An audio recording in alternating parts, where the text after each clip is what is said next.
everyone. In this discussion, we're going to talk about metacognition and self-regulation in the context of learning. We're going to focus on what these terms mean and how we can foster metacognition and self-regulation through instructional scaffolding. This builds on instruction you've already had on instructional scaffolding in previous lectures and in previous readings that you've been doing.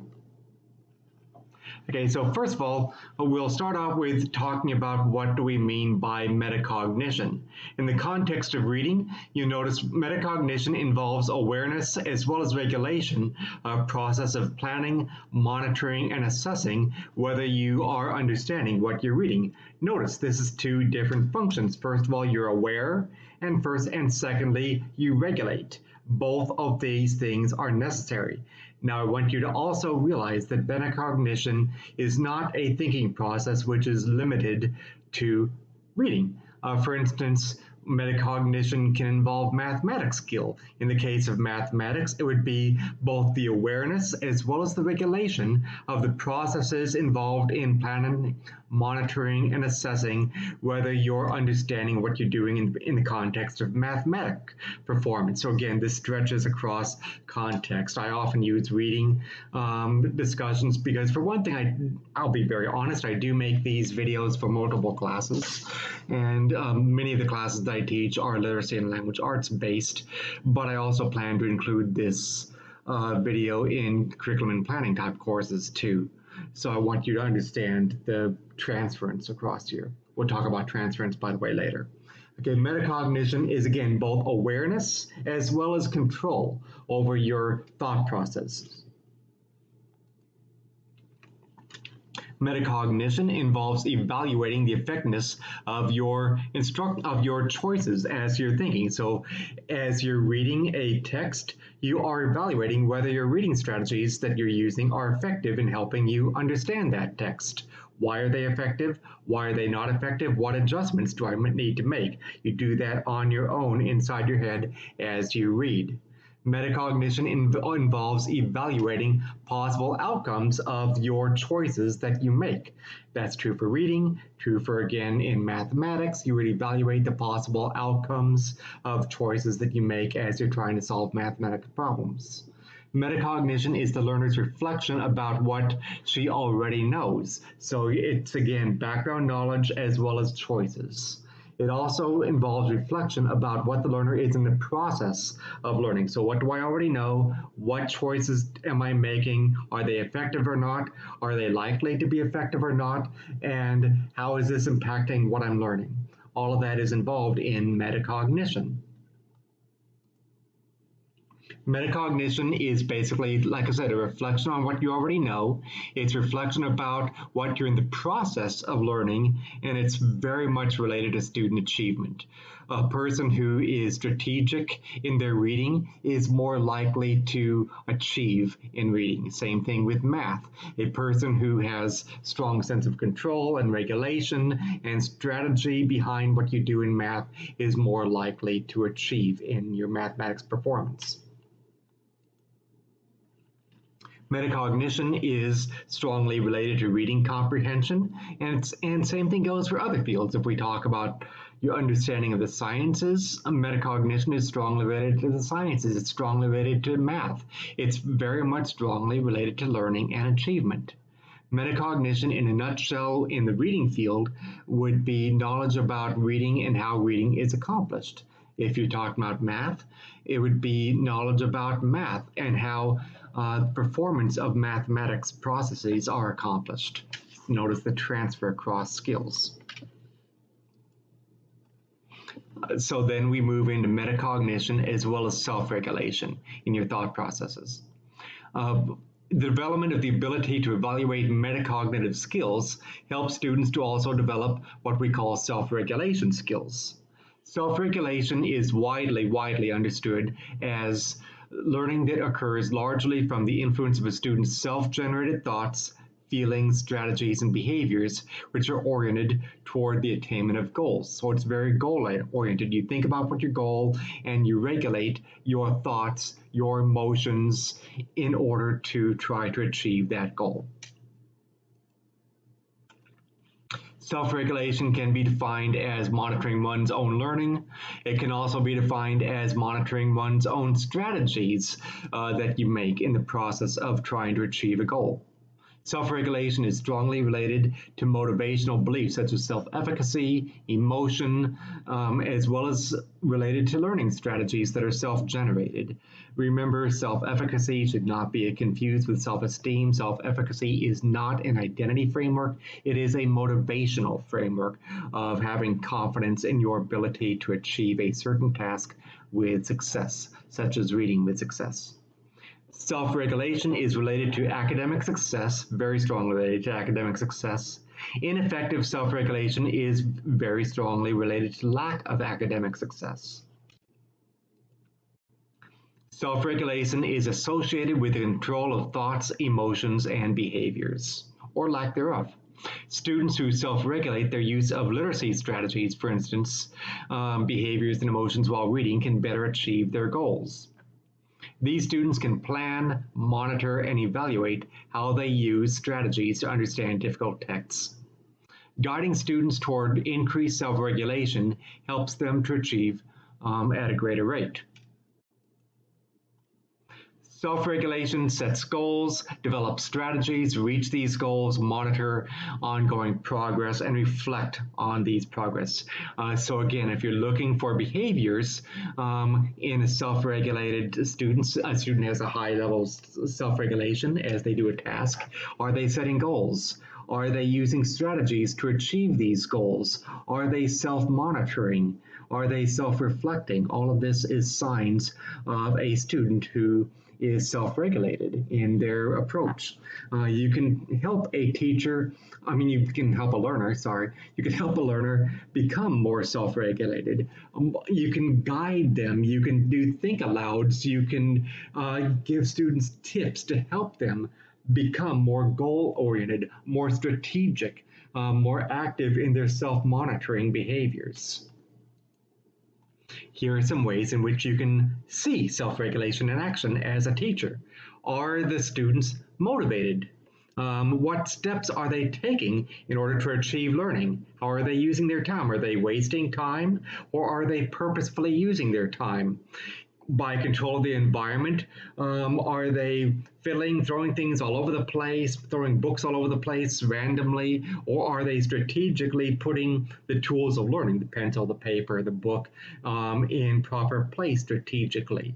What about the social environment in terms of people that they're around and so forth? Are they going around people who talk a lot and are distracting, or are they purposefully choosing a place to be in the classroom that is most opportune for focus? And of course, it's strongly related to performance. Normally, there is a very high correlation between self-regulation and achievement. In fact, it's really causation between self-regulation and achievement. Self-regulated readers are aware of whether their thinking patterns about a text lead to a certain outcome. And that's the same across skills, whether you're talking about math, trying to figure out problem-solving skills and social studies, trying to figure out how to solve problems in a science lab. You set a goal and you're aware of whether the strategies that you're using are resulting in achieving that goal or not. A self-regulated reader is focused on achieving that goal. They're very goal-oriented. A self-regulated reader has positive self-efficacy, confidence in your ability to comprehend a text. Notice, self-efficacy is motivation, so there's a strong correlation between the two. Self-regulation helps you to make strategic use of your learning strategies as you're reading. There are steps that you as a teacher can take to guide students to be more self-regulated. Teachers can guide students toward monitoring of their reading processes. For instance, young readers develop the knowledge of metacognition skills before they progress to being increasingly self-regulated. Metacognition precedes strategic self-regulation for young learners. Prompting students to self-assess their use of reading strategies fosters self-regulation.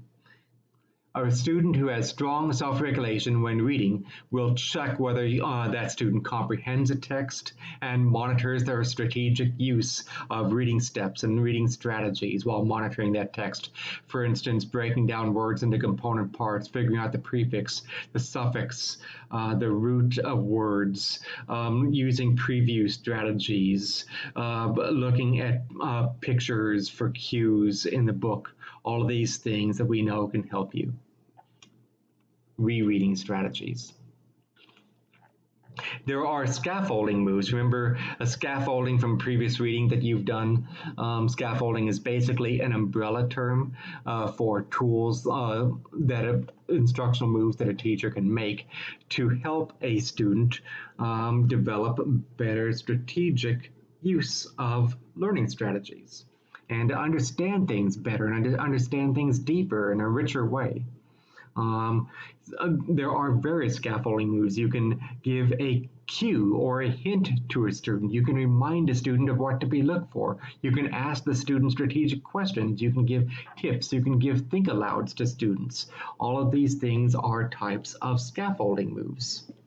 A child who can regulate skills related to sounding out a word, for instance, will actively monitor and evaluate whether she is using the skills related to sounding out words and making sense of these words as that child is sounding out the word. And you can give tips about how to sound out that word. You can give cues. You can remind that student to sound something out in a purposeful way. You can think aloud. You can provide an example to a student about how you use think aloud and sounding out to help you understand what a word means. You can engage the child in forms of play, social pretend play for young learners. Pretend that you're a fireman, pretend that you're a scientist, provides a foundation for the emergence of metacommunication.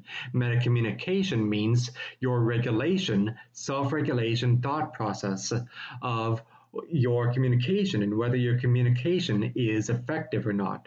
I gave a definition of it here. Metacommunication is basically communicating about communicating. It's thinking strategically about the use of your communication strategies and whether they are effective or not. So again, metacognition is basically you're thinking about your own effectiveness of your thinking strategies. Metacognition, you're considering whether your communication strategies are effective or not.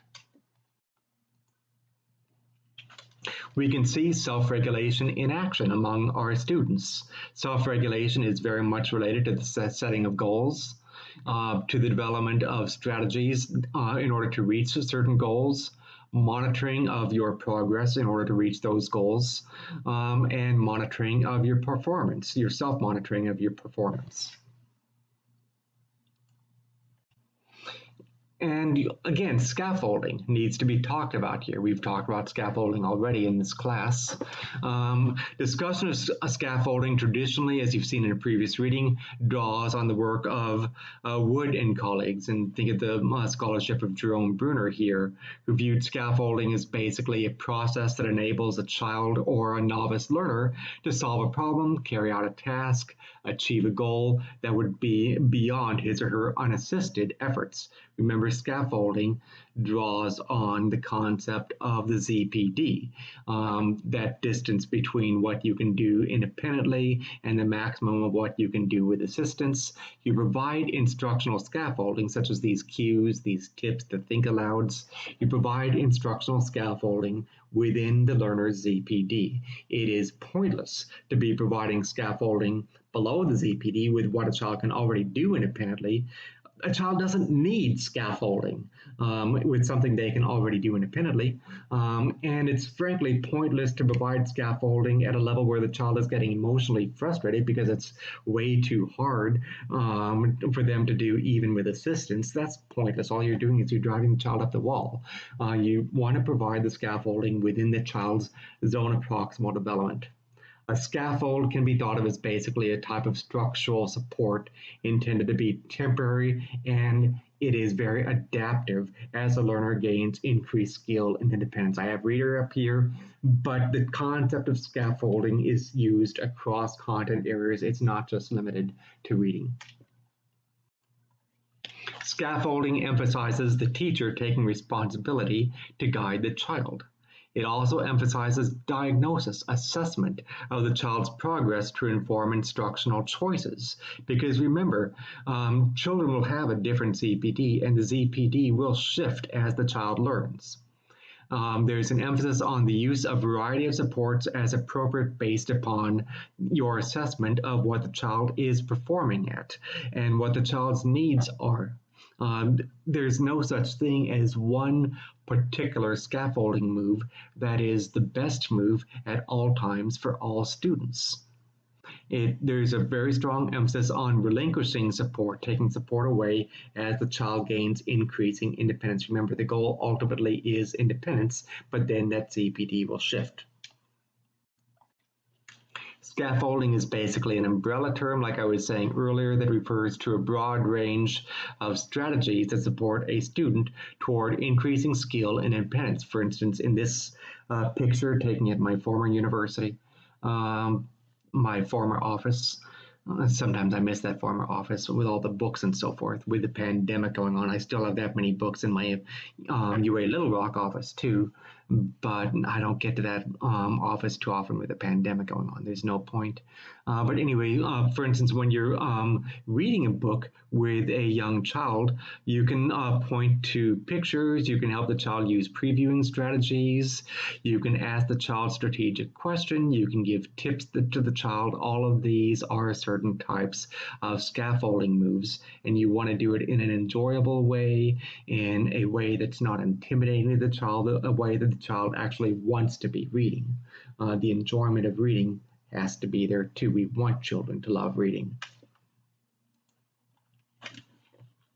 There are various types of instructional moves that involve scaffolding. For instance, strategic questioning for that child, guidance using symbolic symbols, pictures, physical artifacts from the child's culture, prompts to the child, cues to the child. You can model how you write, you can model how you read, you can model how you figure out challenging words using word parts, prefix, suffix, figure out the beginning of the sentence, the end of the sentence, and so forth.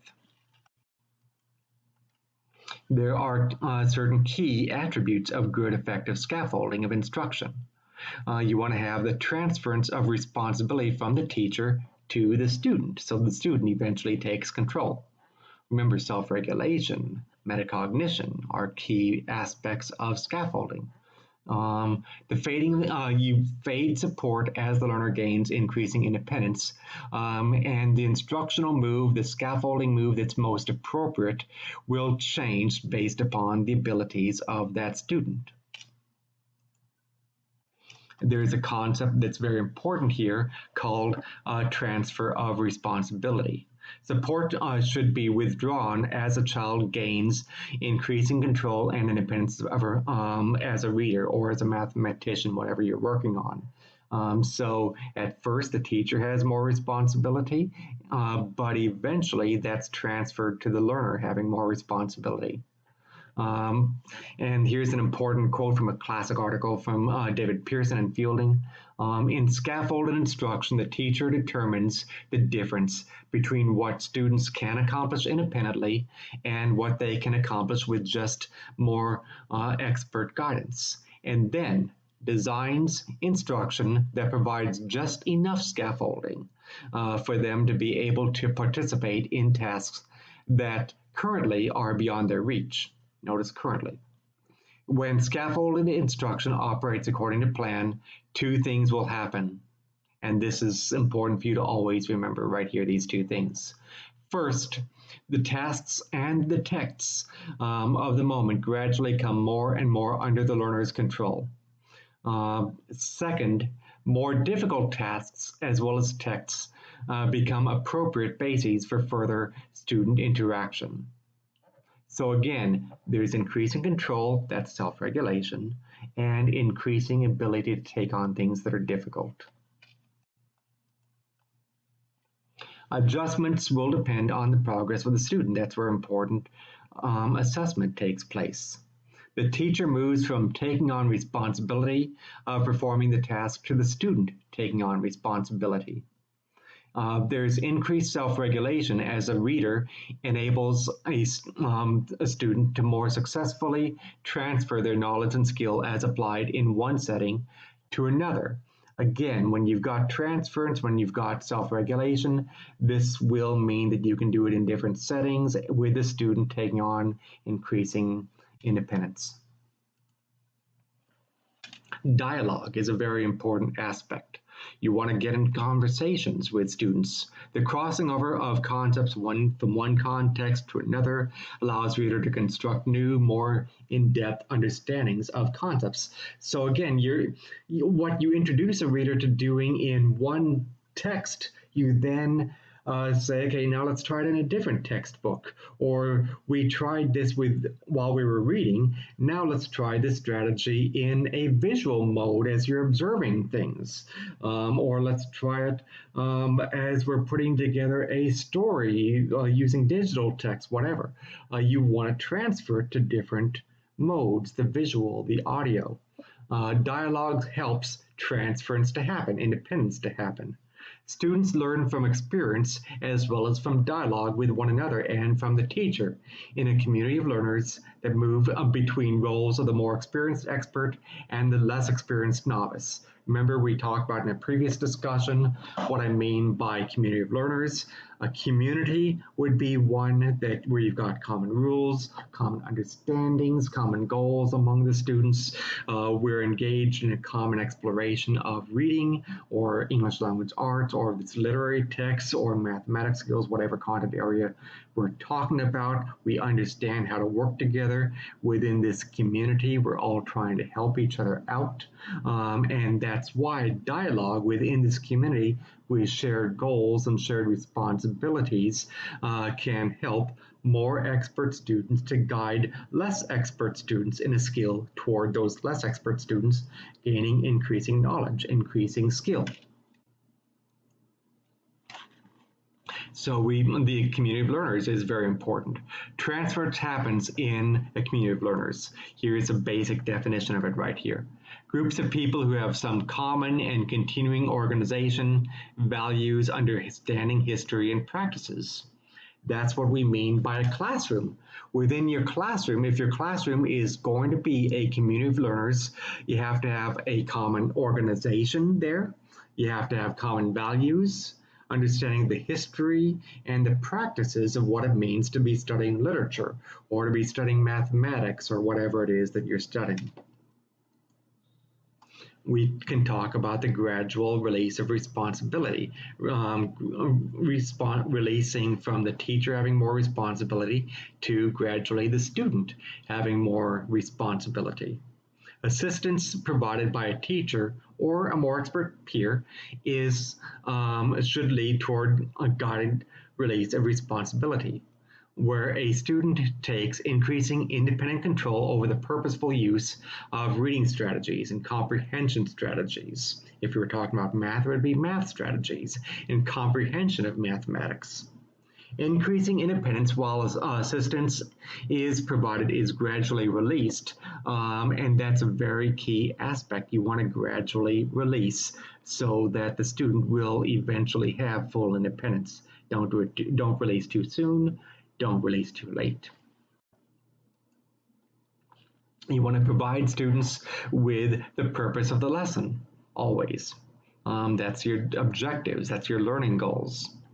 Model how to address challenges, such as how to read challenging texts. You think aloud, for instance.